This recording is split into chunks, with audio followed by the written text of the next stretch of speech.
இந்த அமைதியான விடியற்காலை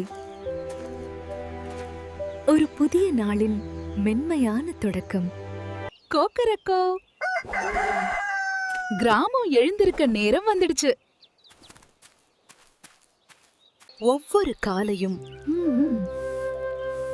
அவளின் கைகளில் இருந்து ஒரு அழகு பிறக்கிறது. இந்த வாசனை ஒரு வீட்டின் உயிர் போலனா?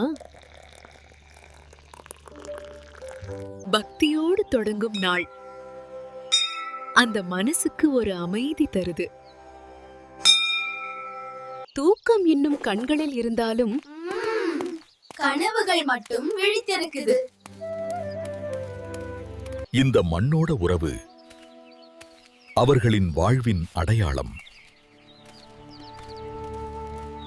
சின்ன தீயிலே பெரிய குடும்பத்தின் பாசம் சமைக்குது. இந்த கிராமம் ஒவ்வொரு நாளும் புதுசா பிறக்குது. தாரதான வாழ்க்கைதான், ஆனா அதுலதான் உண்மையான சந்தோஷம் இருக்கு.